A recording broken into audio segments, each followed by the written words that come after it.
Paul Fletcher, welcome to Insiders. Good to be with you, Annabelle. We saw the Treasurer there. He was appearing with you, discussing the ACCC's freshly released report into these online giants. What are your main concerns about the dominance that companies like Google and Facebook have attained over such a short time in Australia? Well, this digital platforms report from the ACCC, commissioned by then Treasurer Scott Morrison in December 2017, it's been an 18-month inquiry. It's pointed out that Google has 19.2 million Australians who use it every month, Facebook 17.3 million, YouTube owned by Google 17.6 million, Instagram owned by Facebook 11.2 million. They've got a massive presence in the economy. So it looks firstly at the competition impact and on the impact, for example, on Australian media businesses, but also the impact on consumers, the amount of information that Google and Facebook have about you and whether Australians fully understand that, the impact on media and journalism, consumer protection issues. There's a whole range of issues that are reflected in the 23 recommendations that the ACCC has made, and the government will now consider those recommendations. We're seeking feedback from stakeholders, from interested Australians, and we've said that we'll provide our final response to these 23 recommendations by the end of the year. The online advertising market is just enormous now, $9 billion a year. But one of the problems that companies have when they're trading, especially with Google, is these algorithms that control where you're ranked in searches are a secret. I mean, is this sort of like the KFC 11 herbs and spices? I mean, should it be allowed to remain a secret? Well, as the report highlights, a large proportion of traffic coming to the websites of Australian businesses like 7 West Media or 9, or indeed the ABC and SBS, comes via Google and Facebook. When there are changes to the practices of those services, it has a dramatic impact on how traffic flows. Right, and so the question should regulators or governments have the capacity to pierce that veil, to actually make the process more transparent, to be fairer to the businesses that they transact with? Well, what Rod Sims and the ACCC have recommended is that, amongst other things, there should be a continuing digital markets branch of the ACCC which can look at what is occurring in the relationship between the digital media the digital platforms and Australian media businesses. They've also recommended a code that the platforms would be required to provide and have approved by a regulator governing the commercial deals between Australian media businesses and the digital platforms. Now, that's a particular regulatory tool that they've recommended. We'll consider that. We'll be interested in the feedback of both the digital platforms and media businesses, and we'll consider how to respond to that as part of that final response before the end of the year. OK, so but regardless of the response, just on general principle, do you think that these companies should be forced to be more transparent about the way they do business? Well, certainly what the Treasurer and I have said is the government accepts the ACCC's overriding conclusion that there's a need for reform. We accept the recommendation that, or the proposal that there needs to be a harmonisation of the media regulatory framework, so that at the moment there are very different ways in which traditional media businesses like free-to-air television providers are regulated, for example, in relation to Australian content compared to the digital platform. So we've made that broad statement in terms of the overall thrust of the ACCC's recommendations, and it's very clear that the report finds that Google and Facebook have substantial market power. They have a pervasive presence in our economy. Australians may well not understand how they are using the data. As Rod Sims has said, their business model is to grab your attention and to collect your data and then to monetise that with advertisers and others. And it's important, for example, that when, as a consumer, you are using those platforms, that you understand how that information might be used. Okay, the report also expressed particular concern about the viability of local and regional news and said that an effective business model for these outlets hasn't been found. Do you now accept that it's the government's responsibility to support those services, either through direct grants or via levies on these hugely profitable digital players? Well, we already have a $60 million package, the Regional and Small Publishers Jobs and Innovation Package, which was announced as part of our 2017 media reforms. We'll obviously consider these other recommendations. Certainly would be interested again in perspectives on those. What the report highlights is the impact that Google and Facebook and other digital platforms have had on traditional media in Australia and around the world. And that presents policy challenges to governments around the world. There was a lot of interest globally in the ACCC's preliminary report, and I expect there'll be a lot of global interest in this report.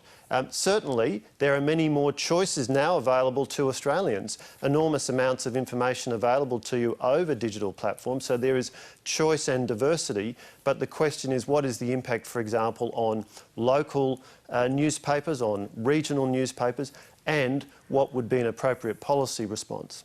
As a principle, do you think that these giants should be obliged to cross-subsidise the less viable elements of the legacy media?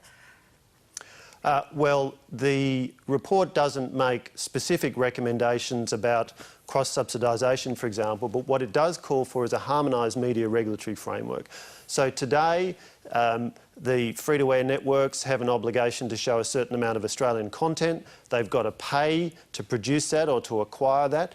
But streaming platforms like Netflix or YouTube don't have such obligations, even though they're capturing a huge number of eyeballs in the Australian market, and in the case of Netflix, substantial revenue. And, for example, there are different rules about advertising on free-to-air television as compared to what YouTube or Netflix faces, and so therefore the call for harmonisation is something that in principle we've indicated we accept. Now the ACCC makes the point this is going to be a major exercise. It'll need to be carried out in stages. When we respond at the end of the year, what effectively we'll be doing is laying out a regulatory roadmap in the area of media policy and in the other areas such as privacy that the report canvasses, bearing in mind that just in March this year we introduced significant tightening up of the laws relating to the privacy of Australians on online platforms, tougher penalties, including up to 10% of domestic turnover of a digital platform in relation to privacy breaches. Just on Netflix, I mean, that company earns hundreds of millions of dollars from Australian subscribers. It has about 5 million subscribers in Australia, but all of those subscription fees go straight to a company based in Amsterdam, so the company is paying negligible tax in Australia, but it also has no requirement to provide Australian content, and it chews up an awful amount of bandwidth. Is there a way of mandating a surcharge on Netflix's access to the NBN?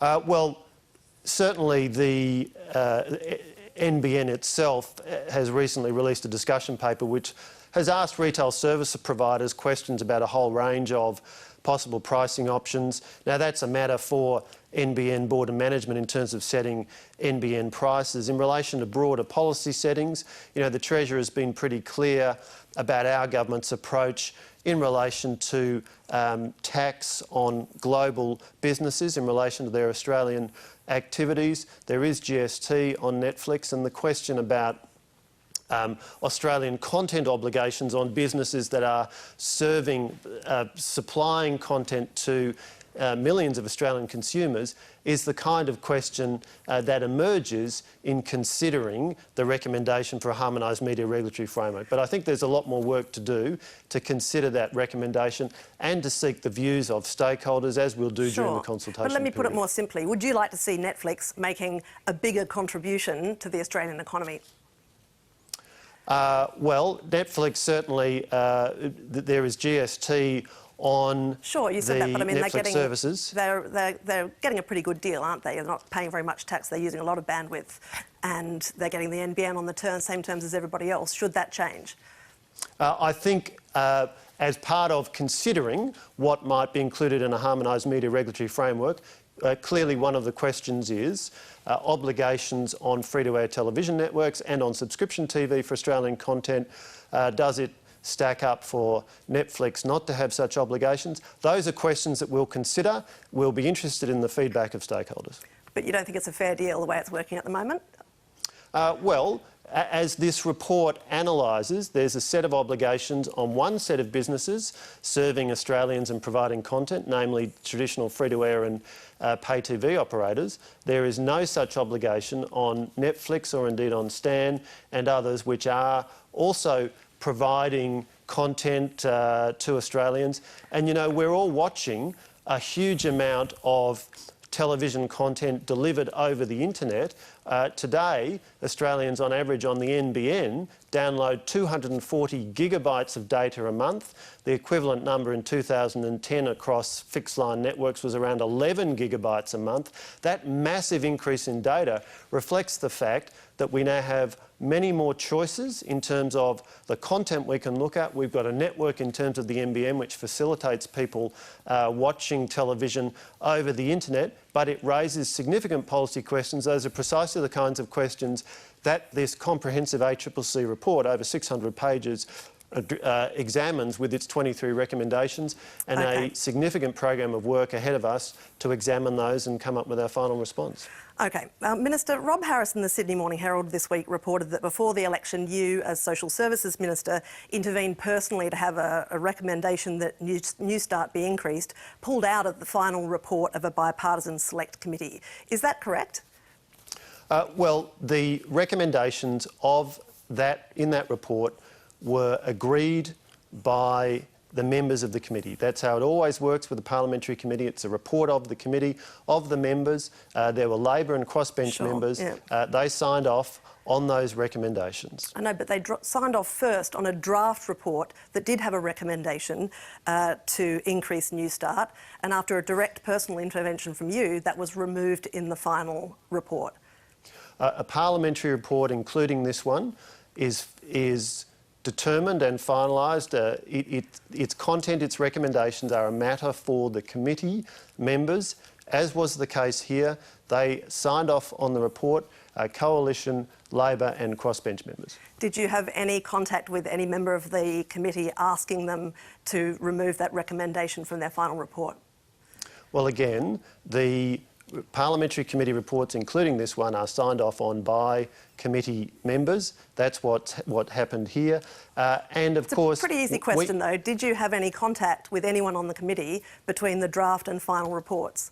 The point is that parliamentary committee reports are signed off on by the chair and committee members, and that is what has happened here. No one is disputing that the final report was signed off by the committee. What I'm asking you is a simple question: did you have any contact with any member of that committee? Look, I speak to colleagues all the time, but I'm not going to go into the conversations I have with colleagues. The point I make is the standard practice is that a committee report is signed off on by committee members, and that is exactly what happened here. The other point I make is that we are completely consistent in our position in relation to New Start.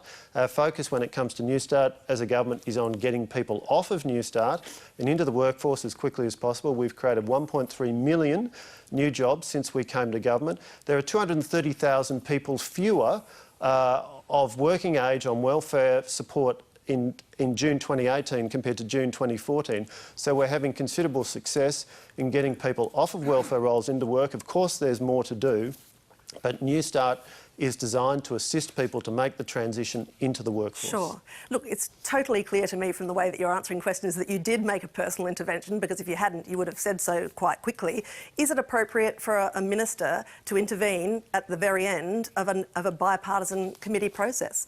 Well, again, Annabelle, I'm not going to accept your characterisation there. What is absolutely clear, what is absolutely clear in relation to parliamentary committee reports is that they are reports of the parliamentary committee, and this committee resolved in relation to the recommendations, and that's the report in the form it was tabled in March of this year.